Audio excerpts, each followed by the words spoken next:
Live Vegas studios in the heart of Las Vegas. This show is called Full Tilt Vegas. This show is actually being pre-recorded because Aaron, our technical director, is going to be down at the Sahara, and he's going to be videotaping the all-women's wrestling. And that main event starts at 8 o'clock tonight at the Sahara. So anybody wants tickets, I don't know if Aaron wants to put that up there. You can go online and see that. He'll be down there filming that live. So actually, you're going to see the show, the preliminaries will probably be on. But anyway, let me do this first, because I made a mistake last week and I want to correct it. But first, you can go to Amazon. You can get my book. It's in the book Winning Ways, Blackjack, Craps, and Roulette. I'd suggest you get it on your phone, so you have it everywhere you go, and it's actually cheaper. It's $9.95, I think. Or you can get the hard copy. People like the hard copy. And these three games, everything has been broken down, blackjack, craps, and roulette, all percentages and ratios. So you fully understand what you're playing. You got the casino, and you got you. So you look at the percentages, and you try to put them in your favor. Sometimes it costs a little bit more, but the ratios are in your favor. So you can go ahead and get that book. And if you want to give it as gifts, you can do that. We also sell coffee mugs here and posters. If you want to get a coffee mug, put some coffee, maybe a shot of rum, you can order those here. You can see them mugs there. Okay. Last week, I think it was percentage on dice and roulette. Okay, I knew when I was saying it, I said, "Oh man, I think I got those backwards." Yeah, on on roulette, it's what is called a line bet. That line bet is actually 15.79%. That is a percentage that you're trying to hit that. And actually, I'm going to tell you the other one, which is a street bet, which I had these backwards. So a street bet is 3 numbers, and that's 7.89%. I had them backwards. So I want to make sure I correct that, because right after I said it, I was thinking, oh, man, I think I got those backwards. A lot of these percentage and ratios that I deal with, there might be probably over 100, because I got them all in my head, all the blackjack, the card counting percentages, the ratios, what happens when the dealer gets a 7, and you always assume the down card's a 10 value card, which would be a 10, jack, queen, or king.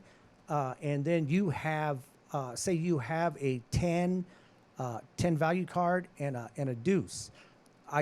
I have those ratios in my head, and those ratios are very close to blackjack, very close. I think, let's see, 12 is having 12, and the dealer has a 7 or whatever up through, as long as, 7 through 7, 8, 9, and then you assume the down card would be a face value card, which 10 value card.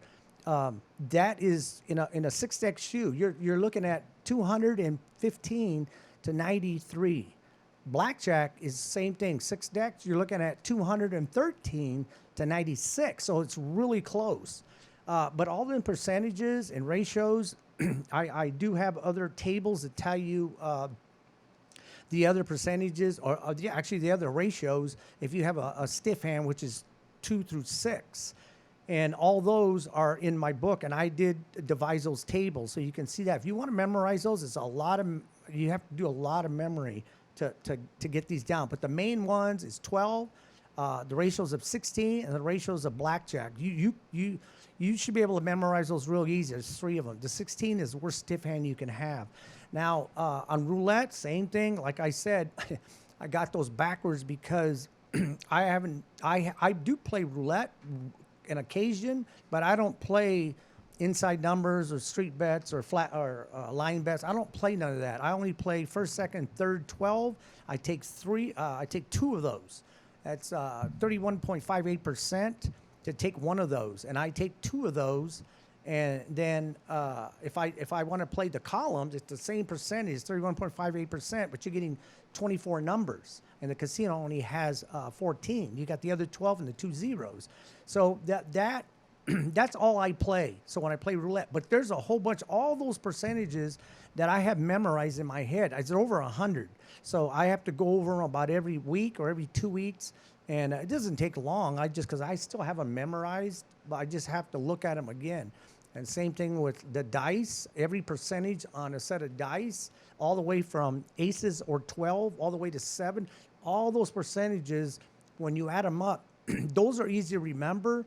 That's what you should know that, but the percentage for each number, each number, like you say, let me give you the harder one. Actually, it's kind of easy. It's the 4 and 10.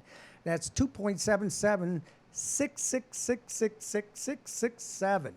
That's to throw 1, 4, or 10, and that adds up to 8.33%. All you have to know is when you're throwing a pair of dice and you're trying to hit, say, a 4 or a 10, that's the percentage you're looking for, 8.33%. You have 16.67% against you, which is 8.34% times. Well, actually, it's 8.33% 2 times for 7. So that comes up to 16.66%, but there's one more percent, and you add it to the 7. That's why 7 comes up the most. So it's funny because the 4 and 10 pays 2 to 1, and it's actually 2 to 1 for you to throw that on a 4 or 10. And the 7 is harder. It's 2 times it by 2. It'll be that's what you're bucking for that.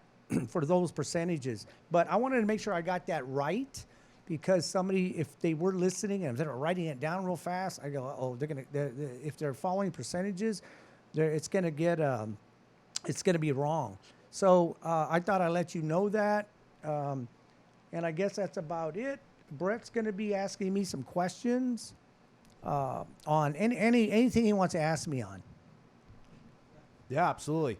So, Richard, a common question that even I myself get just as a Vegas local, not even as a gambling expert like yourself, but just someone who's been around it for so long, from tourists, from different buddies, throughout my life, they've asked me, what is the best game to play right off the bat if I'm introducing myself to the Vegas gambling experience, whether I walk onto an on-the-strip property, whether I walk onto a station casino or one of the coast joints that, with the locals like to play a little bit more frequently, wherever they go on a casino floor, what would you direct as the first game they play if they have absolutely no knowledge and no experience of doing so?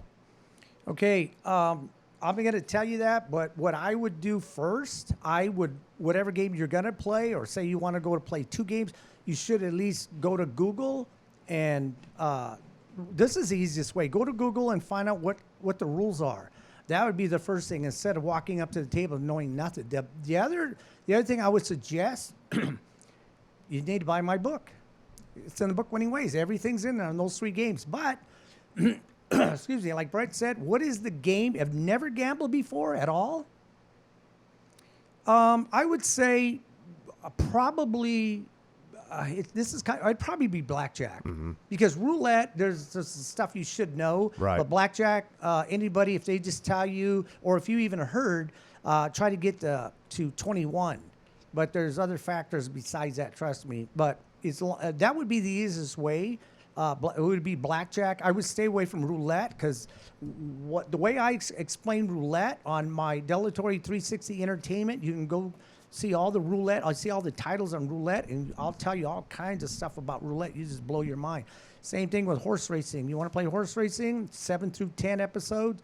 You'll learn so much stuff about horse racing. Believe me, that's 30 years of experience in those episodes. But yeah, blackjack, I would think probably be that one, and the other one would probably be mini-bach. Mini-bach is probably the next one, because that's the closest to 50-50. I think that's let's see. The banker is 1.06%, and the player is 1.24%. So it's really close to 50-50. And don't play that tie. I don't care if it pays 40 to 1. Don't play that. That's the worst thing to play. You got to remember something. If it pays 40 to 1, No, wait a minute. Does it pay 40 or no? It pays 8 to 1. Okay, it pays 8 to 1. Now remember this. This is what I teach. I also teach money management and hedge betting. But you use money management for any time you play anything multiples like that. 8 to 1. You got to remember, you can if you bet $1, if they let you play $1, or if it's $5, 25, doesn't matter. Once you go over 8 times, you're into the casino. You have to win it before the 8th time. And that's something you should know. And I teach all that in my book. I do it on craps. Those are things you should know. So those 2 games, blackjack and mini block, are probably if you're gonna start out. Those probably be the easiest games, and then you can also learn about card counting, and that's in my book about card counting. Well, that leads me to my next question. Since you just mentioned card counting, and since you just recommended blackjack as the first game to play as a complete gambling novice, what are your? Obviously, you've elaborated many times on the show. You talk about it in your book, but still, when people think card counting, again, especially when talking novices here, they usually think that negative stigma, that dark cloud that hangs over it. They think, oh, they catch me with the eye in the sky. Next thing you know, I'm walking out of Vegas in a body, in a body bag, or at least a body cast. I don't want to mess with the eye in the sky. But as someone who recommends counting cards and knows of its success and its significance in the world of blackjack, how would you guide someone who may be a little apprehensive about it? Okay, first of all, they're not going to backdoor you. They're not going to do that. So that, just right off the bat, that's a myth. That's a stereotype type of blown out proportion type of thing. Well, it used to happen. Well, yeah, but a lot of things, for the record, used to happen in Vegas, Right. and that's one of the things. It's one of those more dated type of boogeyman stories, if you will, right? Yeah, Gotcha. any type of, doesn't matter, dice, cards, any slot machines, any type of cheating back when the mob owned it. Yeah. They took you in the back, trust me. And that's before the corporations owned all the casinos, Yes. right? Corporations took over. If they try to intimidate you, you do not have to do that. You said, I'm leaving. I'm going to the cage and cash my checks. The other thing about that, people call them chips. They're really checks. That's what they're really called. You'll notice when somebody slams down a handful, they'll yell out checks played. They don't say chips played. There's no salsa on the table. So checks played. And let me tell you something. I don't know I think I did say this one time in my shows. Those checks or chips that you're used to, those are not, when you win those are not yours. Those are the property of the casino. That's only the value that they're gonna pay you out when they pay you in dollars. Yeah, you're not actually walking out with a bag full You're of not chips. supposed to. Not it right. You're not supposed Important. to take those chips. You're not supposed to. A lot of people do. They put it in their pocket. Yeah, souvenirs. Yeah, well, they know that happens, but the reason why, counterfeiting. That's why they don't want you taking them out. But how many people win 7, 8, 1,000, 2,000? You think they're going to take those home? No, they're going to go to the cage. Yep. So if somebody steals your chips, they're called railbirds on the crap table. They sit there, and when you're throwing the dice, and they put their arm under here and take your checks. Those are called railbirds, and they're actually stealing not only from you, they're stealing from the casino, and you could be prosecuted. So what would you say? It was card counting? No, Oh yeah. And you in many ways just answered the question there. So right off the bat, if you're afraid of the whole, that boogeyman reputation of you being dragged out of the casino, pretty much crippled, you don't have to worry about that much these days, given the fact that this town is not run and muscled, I guess you could say, the same way it once was. So beyond that, now that initial fear can be broken down, as you just alluded to, Richard, what would be your first step into teaching someone how to count cards? Would it be, like you say, are there certain experts that teach it a certain way? Are you one of those experts? Obviously, you allude to it here on this show and in your book. What is the first step if someone says, okay, I'm not afraid of being dragged out or ending up on a ditch somewhere in the Mojave Desert. I'm okay with counting cards, but now I don't know how to do it. So what's the first step in learning how to do it? Okay. Well, like I said, you can get my book. I explained card counting, single, double deck, 6 decks, 8 decks. It doesn't matter. The method that I use, and I call it a method. Some people call other, I'm going to say method, but they say system. I don't use a system. I use a method of mathematics, and that's exactly what it is. All these games are numbers. So there's a method of mathematics that you need to learn to beat these games. You can beat them to a point, but this is the best way to learn card counting. And I do have everything in my book from beginning to end, so you can become an expert. And I just follow what I say, and you should be fine. I'm going to give John Patrick a plug here. That's who I learned it from, John Patrick. And this goes all the way back to 19. Wow, should I say it? Brad, I look 29, man. it was all the way back in 90. I think it was in 96, 1996. You've discovered time travel. It's Right. okay. Right. Right. So, John Patrick's, what I learned, that method is better than the one the MIT team used. In my book, I even prove it on a paper I wrote in there using John. I don't know if I'm really supposed to say this, but I can say the new way versus the original way. I would use that because the MIT in August when they won, I think they won a total before August. I think it was in 90, could have been 94, could have been 95. They won about $8 million through, I don't know how many, it could have been a year. But anyway, in August of 95, they lost half the money. And I believe, yeah, it could have been a streak of bad luck, but they don't count 7, 8, and 9. I know why they do it, because they use the ace as a 10 value card. You shouldn't be doing that because an ace can be used as a 1 or 11. Why are you putting an ace in the same category as a 10 value card? So I know why that method that Edward Thorpe, he did that. I was on the 704 IBM computer when everything was downloaded into that, and then he punched all those numbers out. But you got to remember something. Those numbers that are punched out of that computer, they were only punched out from the man who was putting them in. So if you put in a wrong calculation in a computer, you're going to get the wrong answer. I'm not saying it's a wrong answer. I'm just saying the method that I use from John Patrick, that's a way better method because you count all the cards. They not only do they not count them, they don't count 7, 8, 9 in the system. I'll just call it system. In the one they use for the MIT team. But they used them, they didn't count them, but they used them in splitting 7, splitting 8, splitting 9s, or double down on 7 and 3, 7 and 4, 8 and deuce, 8 and 3. 9s, they would, I don't know why they would split 9s, you got 18, but they do it because they know the count. So if they didn't use them in the count, but they use them to split. So they are using them. But if the count is off, they're putting more money down, and they possibly could end up with 2 stiff hands. What was that, Brett? So, but yeah, you learn card counting the way I did because it's a better method.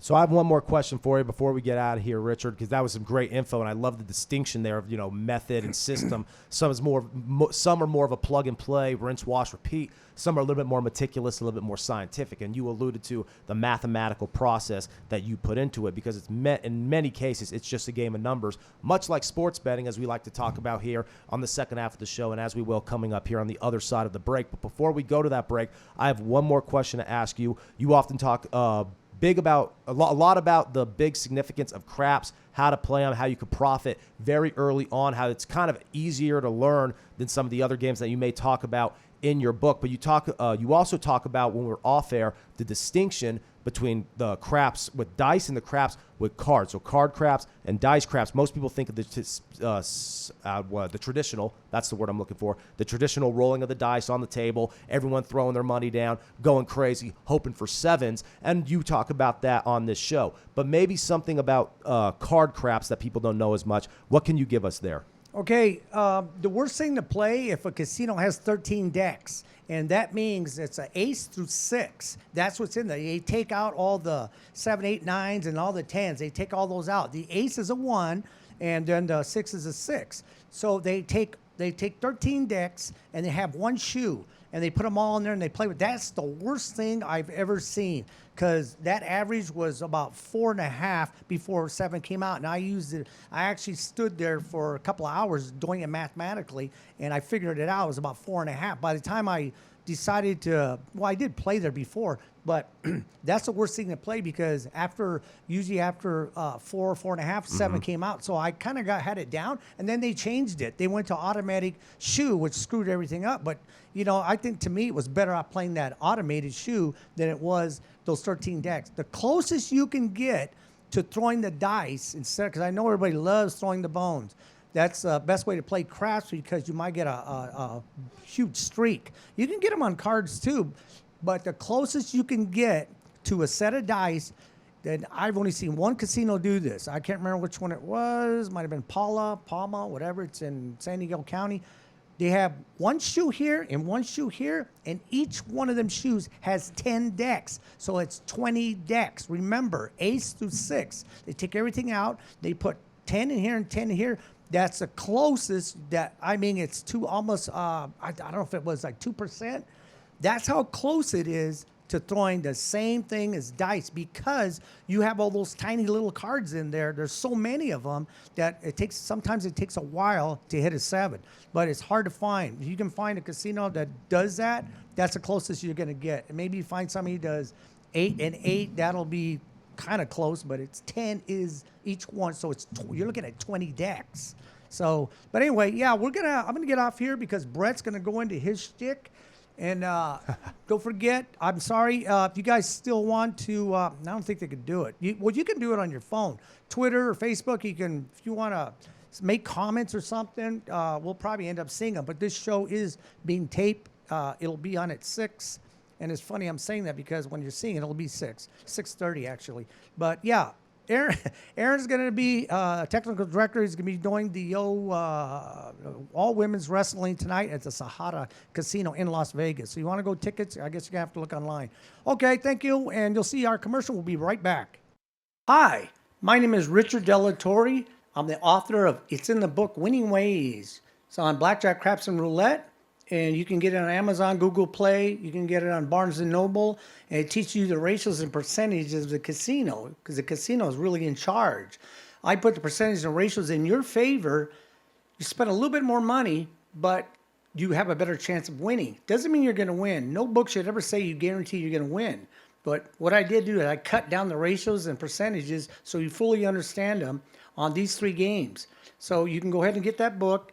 I was one of the top-selling books on Amazon 2018. I was number 7. I was with Doyle Brunson, Negreanu, The Magician, John Patrick. So I was pretty good for my first book. So you can go ahead and get that book and pretty much read it till you pretty much got it memorized. And you should be walking to casinos pretty much as an expert on these 3 games. The platform here is Go Live Vegas Studios, and my show is called Full Tilt Vegas, 6 p.m. Saturday night. I do have guests. Brett Lawson is a sports analyst. He comes on after me. Sometimes we double up. He does it on all the sports, and you can go ahead and see that. And I'll see you next Saturday or every Saturday at 6 p.m. on Full Tilt Vegas. Thank you very much. What's going on, everybody? Brett Lawson here, co-host of Full Tilt Vegas and local sports analyst. Just a quick heads up, moving forward, I will be a regular part of the show where my segment, the back end of the show, will focus on everything in the world of sports gambling. You will still have Richard's insights and expertise and everything from his book, Winning Ways, in the first part of the show where he will dabble with table games and overall floor-related gambling, where my part of the show will focus on analyzing matchups, odds, totals, money lines, spreads, props, overall gambling, psychology, and philosophy, and just the things you need to know if you want to become a sports bettor or if you already are a sports bettor and want to sharpen your skills in that racket. So stick around. Moving forward, you will have both ends of the spectrum in the world of gambling with Richard and myself moving forward on Full Tilt Vegas.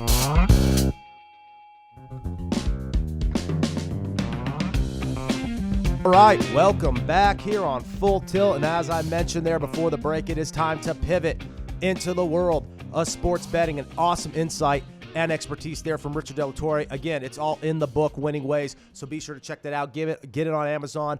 Everyone knows online shopping is the way, especially when it comes to your books, so that is the best way to get this book. All the details are in it, and they are in this show every week on the front half, and then here on the back half. I like to at least hope I can win you guys some money, do my best, give my very best effort, put my best foot forward in terms of sports, weekly sports analysis, to hopefully give you guys some winning picks so you guys can walk away with some money in your pocket. Because again, cashing tickets is what we are ultimately here for. Richard likes to win you guys some money on the table. I hope to win you guys some money at the counter. So let's dive right in. Aaron was early with the music here today. He's all excited. He's frothing at the mouth. Maybe it's those women's wrestlers he's going to be seeing later on tonight. But it's all good. We like to keep it fresh. We like to keep it lively here in the Go Live Vegas studio. So obviously, a lot to talk about, but leading the way is the NBA Conference Finals. We have Game 3 tonight between the Heat and the Celtics. Heat, big Game 1 with the injuries to Al Horford and Marcus Smart. Injuries and illnesses, I should say. Both of those players were active in Game 2, and we saw Boston bounce back in tremendous fashion. So here we are, Game 3 going down tonight in the Garden with the Celtics laying 6 points. They're minus 255 on the money line with the Heat coming back as plus 210 dogs. My play on this right off the bat, just because I like the spread. I talk about the significance of point spread betting in the NFL and in college football all throughout the fall and the winter. Well, the same thing remains here in the NBA. Often underrated in terms of the level of difficulty of day-by-day NBA handicapping. So if you see someone who is a regular NBA bettor and they make regular profit, they know what they're doing. They're a sharp, because this game is brutal to bet both throughout the regular season and in the postseason when the spreads get that much trickier. But again, much like football, you live and die by the spread in the NBA, and that is something that is often glossed over. So it's important to look for key numbers when betting the NBA, especially this time of year, and the Celtics laying 6 is a key number to me. I think they're going to carry over some of that momentum we saw with the return of Marcus Smart and Al Horford. We saw Marcus Smart have a tremendous game with 10 assists, doing what he does so well defensively and being able to facilitate. I think that continues and rolls over here in Game 3 tonight at home. However, with that spread, I like Miami getting the points. I think Jimmy Butler and company, Bam Adebayo, are going to bounce back. I actually don't have a strong opinion on who wins this one. I truly think it could go either way, which is why my pick on this game, again, is Miami. It's an ATS pick. The Heat getting those 6 points. If I did want to parlay that, maybe I would jump on the Heat on a solid money line price of plus 210. There's some solid value there. And again, I think it is very likely that Miami can walk away from Game 3 with a solid victory after Boston kind of imposed their will. Not even kind of. They damn straight imposed their will in Game 2. And Jimmy Butler and company were more than honest in the post-game interview, saying they just flat out got embarrassed and they flat out got dominated from start to finish. Boston really made a nice statement, a statement they needed to make after the big Game 1 performance by Miami. So here we are, knotted 1-1. Here are a couple of player props I'll also throw on that for you. The total in this, by the way, is 208. Kind of a tricky total. Much like I said, the point spreads are going to be key numbers. Totals, it's going to be very much the same. So looking at this particular up and down at 208, it's a little iffy for me. I'm staying away. That's a little bit too on the nose to where I could take a side on that. So I don't have a strong opinion on the total. I will not be betting it. So give me the Miami plus 6 with these 2 player props to go along with it. One for Boston. I think Marcus Smart, again, as I just said, has a big game in terms of the facilitating the passing and, of course, the defense. Defensive Player of the Year for a reason. He will make his presence known. We see how important he is to this team when you look at the difference of how everything flowed for Boston in Games 1 and 2. I think he makes a strong statement in Game 3. His mark is at 6.5 for assists. Give me the over on that. Whether or not he matches what he did the other night with his 10 assists, whether he goes over that, that does not matter. Just give me over 6.5. I could easily see Marcus Smart dishing out about 7-8 assists here tonight in the Garden. So give me that prop. And give me Jimmy Butler. I think he bounces back big. I think he took that one on the chin hard. I think he really put that loss on his shoulders, that he didn't do enough, wasn't able to score enough and produce enough. I think he produces a lot offensively tonight. We know what Jimmy Butler can do when he gets in these type of modes.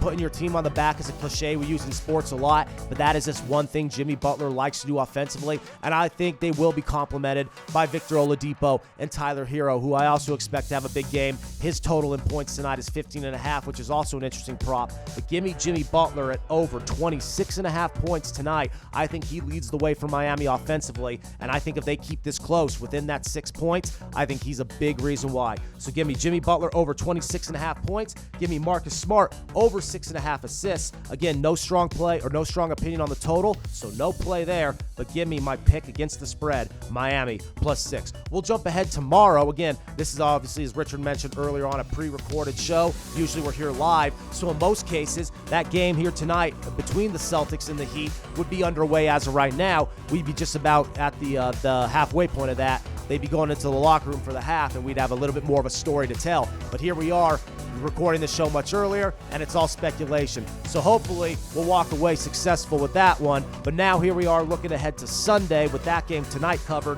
And Game 3 between the Warriors and the Mavs, it looked like Dallas was going to be able to knot it up after a really impressive 3 quarters in the most recent outing in Game 2. But then just like that, Golden State turns into Golden State. They start knocking down threes downtown. They get hot, as we've seen them in the past during their dynasty days. And next thing you know, it's a convincing victory on top of a very impressive comeback to get that Game 2 victory. They head back to Dallas now with a 2-0 lead over the Mavs. Luka Doncic has been incredible once again, just like he was against Phoenix. We saw them in that 0-2 hole against Phoenix before they flipped the switch, and Luka was able to get help from Jalen Brunson and company, in addition to just playing out of his mind on a night-by-night basis. Can we see that again? I don't know. I think Golden State has a little bit too much firepower, and I like Golden State in this series. But I think Luka and company get their first win of the series tomorrow afternoon, or tomorrow evening rather. The Warriors are at +108. The Mavericks are the 126 dogs. They're laying 2 points. That spread, I feel more comfortable in this case, since I'm betting the favorite anyway, to just bet the outright money line odds. So give me the money line -126. Don't really care about the value associated. Just making a simple straight bet on the favorite. Give me Dallas -126. No bit strong play on any of the player props, and if I do, maybe I'll make it a little bit closer tomorrow right before the game tips, but didn't have those strong opinions on those props the same way I did with Marcus Smart and Jimmy Butler. But I do expect Clay and Steph to make their presence known. I think Luka's going to be the main story here, though. I can see him taking over and really doing everything that he needs to do, despite it obviously going to be a huge load on him, just like it was against Phoenix. But he's proven he's more than capable. He has the moxie. He has the grit. He has the fire, along with all the skills and the abilities. I think that will be prevalent and apparent once more. I think Dallas gets the win tomorrow in big fashion. So even with that 2 points, I could see them with that tight spread definitely covering that mark, but I still just feel more comfortable betting the straight up money line play at 126. Also wouldn't surprise me, since we're a weekly show, next time I see you guys, we'll have a couple more games under our belt for both of these conference finals series. So just looking ahead a little bit into the more into the immediate future, I actually think Dallas is going to win the next 2 games here and knot this series up. I think the gap here is significant in terms of the firepower that Golden State has, but I think Dallas can get in a groove to where they can tighten things up and make it interesting, as they did against Phoenix, before Golden State pulls away in the back end of the series, something that Phoenix clearly wasn't able to do. So I think that's going to be the main difference here in this round compared to the last round for what we saw from Dallas. But looking at the East, I think we could easily see a 7-game series between Miami and Boston. I think this could be a type of a series where it just goes back and forth, and where the home crowd environment will be obviously a huge factor, but won't necessarily sway which way the series goes in terms of momentum. I can see Miami picking up games in Boston. I can see Boston picking up more games in Miami. I just think that's going to be the case of this series. I think the depth of Miami is ultimately going to be enough for the Heat to pull away and win the East. But I think in terms of the immediate matchups, when you look at everything Boston presents on the floor, 1 through 5 off the bat, compared to Miami's 1 through 5 right off the bat, taking away the bench and the depth and all those factors, they stack up. And that whole dynamic between those two teams is about as even as it gets, and players like Jimmy Butler and Marcus Smart continuing to show out, the stars of these teams making their presence known, that is ultimately going to be the story, and that's going to what I believe that is what's going to take this series to at least 6 games. But it should be a fun one tonight. Again, give me Miami +6. Give me the Mavericks on the money line price of -126 tomorrow. And again, give me the tonight for those player props. No props tomorrow as of right now, but for tonight, player props on Marcus Smart over 6.5 assists and Jimmy Butler over 26.5 points. So obviously there's going to be plenty more unfolding here on the hardwood. We'll keep tabs of it all. We'll keep tracking it. We'll keep analyzing it right here on Full Tilt. But you know me, if you follow me, you know I also love talking major golf. Golf is one of my favorite sports to watch, one of my favorite sports to follow, and it may be my absolute favorite to bet. So we will go ahead and shift from the hardwood to the links now. The PGA Championship underway. We are now in the weekend, so we are now on the other side of the cut. And again, being this show in particular is pre-recorded, we are actually ahead of the game in terms of tracking much of the action that will take place today. So a lot of the leaders are yet to tee off. They're going to get, actually they are teed off just within about the last hour, so should I stand corrected on that? But as opposed to if we were here on 6 o'clock like normal, we would be able to recap more of this, but now it's more of a speculation as all these players on this other side of the cut entering weekend play are really trying to distance themselves here on this Saturday. Currently on the leaderboard, you have Bubba Watson at 4th, Justin Thomas in 3rd. They're at 5 under and 6 under respectively. And then Will Zalatoris and Mito Pereira and 8 under and 9 under respectively on the day. So there you go. There's your top 4. Abraham Answer is actually tied for 4th with Bubba Watson at 5 under. Mito Pereira is still early on in his day. Again, those leaders just teed off within the last hour. So Pereira and Zalatoris are through 3. Thomas, Watson are through 4. Answer is through 5. So again, here we are. It's about 1:45 on a Saturday afternoon. And now we can look ahead in terms of what these guys do to distance themselves and position themselves for that Sunday, where obviously it's all going to be on the line. And we're going to see who's going to walk away from Southern Hills Country Club with trophy in hand. And this has been an interesting course. It's kicked some serious ass for some of the elite of the elite in the game. Scotty Scheffler, number 1 player in the world, defending Masters champion, didn't even make the cut. He got beat up pretty good, as did other prominent names like Dustin Johnson. We have other top names like Jordan Spieth and Jon Rahm haven't looked as sharp as we expected them to, where other names like Rory McIlroy and Justin Thomas have done just that. So some of the elite names of the game aren't even in the competition as of right now after not making the cut heading into the weekend. And then the guys who just did barely make the cut, who had very good odds coming into this thing on Thursday, they aren't even within candlelight of some of the names I just mentioned. So again, the leaders just teed off. They're about anywhere between 3 to 4 or 5 holes within this thing. I just want to give you some of my picks as we keep track of this throughout the next couple of hours and over the course of tomorrow to see who will be the newest PGA champion. Scotty Scheffler, I had him for a top 10 play. He's out. He's donezo, as I just said, didn't even make the cut. Scotty, again, the Masters champion, had 11-1 odds, as did Jon Rahm, who just barely missed the cut, but he entered today tied 55th. So he has a long way to go to make the top 10, which is what I had him slated for. So there you go. There's 2 of my top 10 plays, a betting category, a prop category, in which I had a lot of success at the Masters. So far, 0 for 2, or at least 0 for 1, looking like 0 for 2, given Jon Rahm's placement in this thing here on this Saturday afternoon. So not looking sharp for me there. Victor Hovland entered today tied for 25th. He had great value at 22-1, has been playing great golf as of late, has looked very sharp in several of his last majors. But again, for that top 10 finish that I have him for, he is now 25th, much closer than Rahm, but still a ways away. So again, not looking great in the top 10 plays. 2 of my guys who I like to really distance themselves over the next couple of hours really are kind of in a hole right now. And then Scotty Scheffler is out of contention altogether, as again, he did not make the cut. So that pretty much leaves it to my winning pick, Rory McIlroy. 14-1 odds as of right now at plus 650 on the other side of the cut. I'll give you some of those updated odds right now. But Rory entered the tournament at 14-1. He was my pick. He's been playing great golf. He played exceptional at the Masters. Didn't get it done, as we know Scottie Scheffler did, but Rory had a very solid outing, and just given how he's playing, there just seems like this is a time where Rory's really kind of found his groove. We know what he's capable of when he's found his groove in the past, proven himself to be an all-time great talent and an all-time great player. Obviously, that green jacket still eludes him, but I think Rory McIlroy is still in the position of his career where he will haul in major championships, and I think that is the case here in Tulsa, Oklahoma in 2022. So give me 14-1 Rory McIlroy, not 14-1 anymore, so I had that increased value a few days ago before this thing got going. I have him as both a top 10 finisher, but again, more importantly, as my pick to win this thing at 14-1. Looking at his updated odds, though, he's currently at plus 650, and again, he's in contention as of right now. He's in that top 10, a little bit further back from the top 5 I just mentioned. But right now, Will Zalatoris, who again is in second, 7 under through 4 behind Mito Pereira. So Zalatoris entered the weekend as the favorite at plus 250. Justin Thomas behind him at plus 350. Mito Pereira at plus 550. The current leader, who's right ahead of Zalatoris. Rory McIlroy, my pick, who I had again at 14-1 earlier. He's now at plus 650.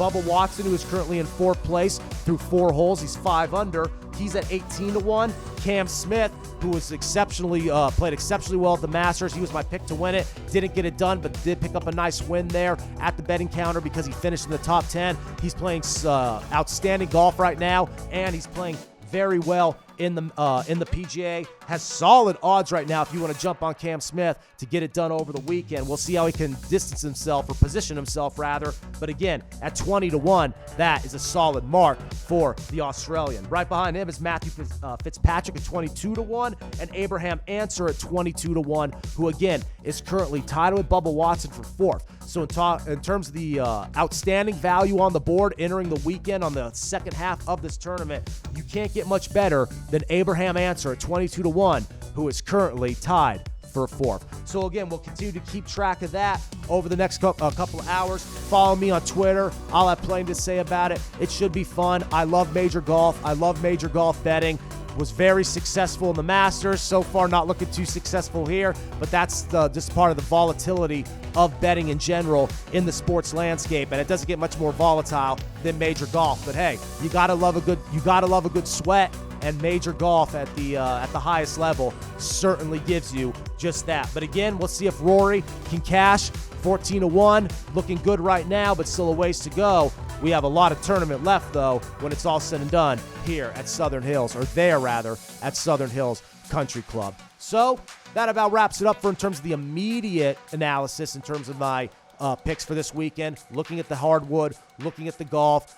Going to hold off on hockey because this next week is when I will officially dive into NHL betting. We're going to have a good friend of mine who is also one of the premier up-and-coming NHL handicappers to break down everything that we have seen so far in these 2 conference finals and what will be still ahead to come in the Stanley Cup Finals. So a lot to talk about there in the hockey landscape. Don't worry, hockey heads, we will get to the ice eventually. There's going to be a lot to talk about there in terms of the betting analysis and the odds on the board. So we will get to that next week in terms of just that NHL covers that seem to has seemed to elude us for so long. It will no longer elude us come next week as we keep tabs on that. And again, we'll touch base again on the NBA. And I'm also going to dive in. I know this is a lengthy tease here, but I'm also going to dive in to NFL win totals. We talked about some NFL futures, which I'm about to close the show with here right now, some updated ones on the board, but I'm also going to tell you how to bet those win totals where you see each team with the projections of how many games they will win on the season. Do you want to bet over? Do you want to bet under? What are your feelings on each team based off of the draft, based off the free agency, and based off of the number that the sports books have attached to them? NFL season win totals are some of the most fun preseason type of bets you can make in any sport. So we will dive into that along with the NHL betting slate next week right here on Full Tilt. But there you have it. Those are my picks for the golf. Those are my picks for the basketball here over the next couple of days. Gave you a pick for tonight. Gave you a pick for tomorrow in the NBA for those two conference finals series, respectively. And you have my picks for the PGA Championship. So we have a couple minutes left here. I want to give you guys an update, as I just mentioned, on the NFL Futures Board. So obviously a lot of activity. We've talked about it in the immediate aftermath of the free agency period. We talked about it in the immediate aftermath of the NFL draft period, where a couple of other key signings were made by a few teams. So there's been a lot of movement on the market before and even after the draft, and that has affected the NFL Futures Board. But when you look at the names among the top, they remain the same. I'll read them off to you. Looking at the leader, Buffalo, my pick to win the Super Bowl as of right now. Obviously, I'll have other future plays at some point throughout the fall, I'm sure. But sitting here in May, my first pick on the season, future play-wise for the NFL, is Buffalo at plus 650. Also loving Josh Allen for the MVP. We'll get to that, though, in future weeks. But Buffalo leading the way at plus 650. Behind them, Tampa Bay, plus 800. We saw them slide down the board, only to pop right back up once Tom Brady confirmed that his retirement was all BS and he was indeed coming back. So Tampa Bay sits right behind Buffalo at plus 800, has the highest odds of any NFC team. Behind them is Kansas City at plus 900, Green Bay at 11-1. You have the Rams, the defending champions, who take on Buffalo in Los Angeles in that season opener at SoFi, and what could very likely be a Super Bowl preview and one of the premier games of the year. So you have the defending champ Rams at 12-1, San Francisco, their division rival out of the NFC West, at 14-1. Fellow LA team, the Chargers, who have a lot of dark horse talk and a lot of preseason buzz surrounding them. A lot of the expectations on Justin Herbert and that offense. Big defensive acquisition as well, bringing in Khalil Mack to pair with Joey Bosa, maybe the premier pass rushing team now in the NFL. When you look at those two DNs, coupled with what they have on the other side of the ball, with that passing attack and Austin Eckler out of the backfield, there is no reason the Chargers should not compete for a Super Bowl title. However, with that division, it is going to be very difficult, as the Broncos are right behind them with the same odds at 16-1. So there you go. You have three teams alone in the AFC West with all odds of 16-1 or higher. It's one thing to be able to have a couple of teams, 2-3 teams, let alone 4 teams that all have chances of making the playoffs like the AFC West has. But to have 3 teams with odds of 20-1 or higher here in May to win the Super Bowl, that says it all right there. And it shows how much quarterbacks are valued. Kansas City with Mahomes, Denver with Russell Wilson, and Los Angeles with Justin Herbert. And we haven't even talked about the Las Vegas Raiders yet with Derek Carr, who is a top 10 quarterback in his own right. So just wanted to give you guys an update on the future board there. We really quickly, before we get out of here, just want to touch base that this is why it's very important to get on this future board now. You will not have this value in a few months' time. Hell, maybe even in a few weeks' time. Once training camp happens, once the preseason is underway, injuries are going to be a factor. There's going to be certain movements, certain tweakings here. There's going to be some roster change-ups that may affect these future boards once again. So you have to keep checking them regularly. We talk about line shopping on the show with Richard. When you're looking at different point spreads, where to find the best value. If you're looking at different money lines or props, where to find the best value. It's the same thing here. Continue to go whenever, if you're a classic brick and mortar type of player, you like to lounge around, drink beer, and eat hot dogs and look at the big shiny lights on the board, keep looking at those future prices. If you're a modern day bettor and you're always on your smartphone, get on your apps, scroll through, and keep looking at those future prices. There's a lot of value here right now, but rest assured, they will change. So get on them now and be able to keep tabs on them and track them regularly so you know how to maximize your profit and find the very best value before it gets too late as we get closer and closer to the NFL season. But again,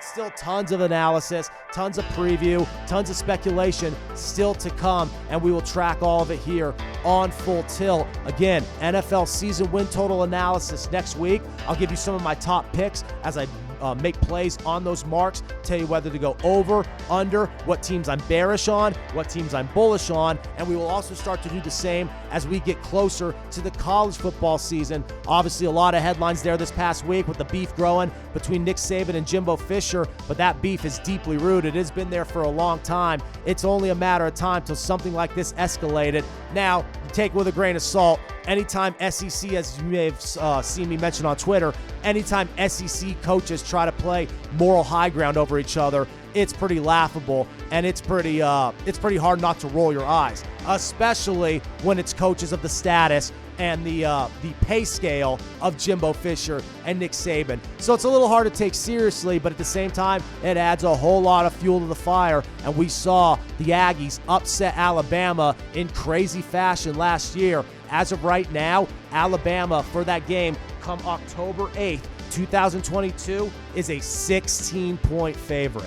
So you want to say this stuff isn't deeply rooted, it's personal, and not only does that stuff carry over to the locker rooms and to the overall athletic facilities throughout the entire build up to that season and the season itself as we get closer to that game, it can also be felt, and it also reverberates all the way to the betting counter. The bookies are taking this beef into consideration. They're taking the fact that Alabama lost to A&M last year into consideration, and that big line should tell you everything you need to know, especially given the type of year Bama is slated to have with Bryce Young once again at the helm. This offense may be even better. A&M was really good last year. They've been very impressed with Jimbo Fisher. I don't know if you want to poke the bear, though. I respect Jimbo and his accomplishments and his accolades, but you may be barking up the wrong tree with this one, sir. But we'll see. That's why we play the game, and that's why we bet the game. So I got to get out of here. Hopefully, we walk away with some money in our pockets. Huge thanks to Richard for his expertise. Was very happy to open the show with him, ask him some questions, pick his brain about the world of gambling, especially when it comes to novices. It's so important to know these key things and these key details, whether you're a local or not. You'll be surprised how many locals in Vegas have been around this their entire lives and have never really stepped foot in a casino to play. They may have stepped foot into it for other types of purposes, but not to actually sit down and play the games or to sit down at the sports book and a place to bet. There's all kinds of sports fans who know endless arrays of knowledge about the world of sports, but have never once walked up to a counter and cashed a ticket or bet to walk away with a ticket or downloaded an app and placed a bet on their phone. There are so many newcomers, and with each passing month as this racket, if you will, of this industry becomes more and more legalized and becomes more and more just that stigmatization breaks down more and more in both the sports betting and the traditional gaming, as Richard mentions all the time, we will have more and more info and analysis for you right here on the show, because it will be at that much more of a premium as more and more newcomers try their hand. Yes, there's a lot of tradition, there's a lot of history behind this, but it needs to be catered to the people who have yet to do it and are going to try it in the future, and in turn themselves pass those kind of traditions on to people moving forward. So again, great show. We're wrapping up here now.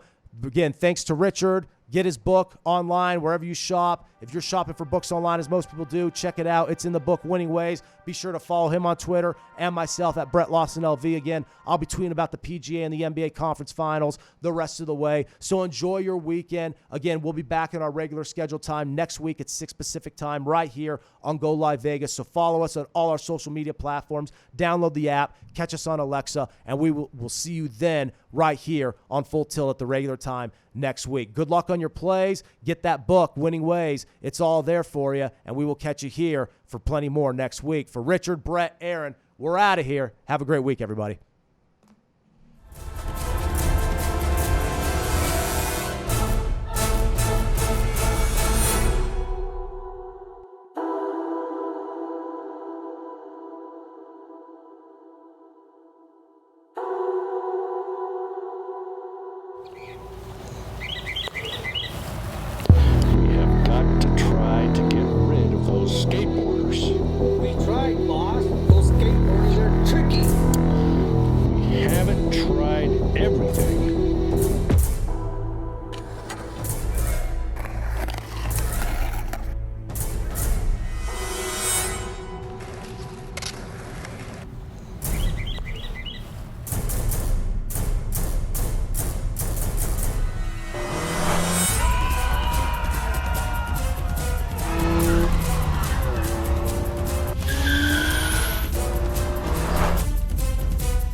Hi, my name is Richard Delatorre. I'm the author of It's in the Book, Winning Ways. It's on Blackjack, Craps, and Roulette, and you can get it on Amazon, Google Play. You can get it on Barnes & Noble, and it teaches you the ratios and percentages of the casino, because the casino is really in charge. I put the percentages and ratios in your favor. You spend a little bit more money, but you have a better chance of winning. Doesn't mean you're going to win. No book should ever say you guarantee you're going to win. But what I did do is I cut down the ratios and percentages so you fully understand them on these 3 games. So you can go ahead and get that book. I was one of the top selling books on Amazon 2018. I was number 7. I was with Doyle Brunson, Negreanu, The Magician, John Patrick. So I was pretty good for my first book. So you can go ahead and get that book and pretty much read it till where you pretty much got it memorized. And you should be walking the casino as pretty much as an expert on these 3 games. The platform here is Go Live Vegas Studios, and my show is called Full Tilt Vegas, 6 p.m. Saturday night. I do have guests. Brett Lawson is a sports analyst. He comes on after me. Sometimes we double up. He does it on all the sports, and you can go ahead and see that. And I'll see you next Saturday or every Saturday at 6 p.m. on Full Tilt Vegas. Thank you very much. What's going on, everybody? Brett Lawson here, co-host of Full Tilt Vegas and local sports analyst. Just a quick heads up, moving forward, I will be a regular part of the show where my segment, the back end of the show, will focus on everything in the world of sports gambling. You will still have Richard's insights and expertise and everything from his book, Winning Ways, in the first part of the show, where he will dabble with table games and overall floor-related gambling, where my part of the show will focus on analyzing matchups, odds, totals, money lines, spreads, props, overall gambling, psychology, and philosophy, and just the things you need to know if you want to become a sports bettor or if you already are a sports bettor and want to sharpen your skills in that racket. So stick around. Moving forward, you will have both ends of the spectrum in the world of gambling with Richard and myself moving forward on Full Tilt Vegas.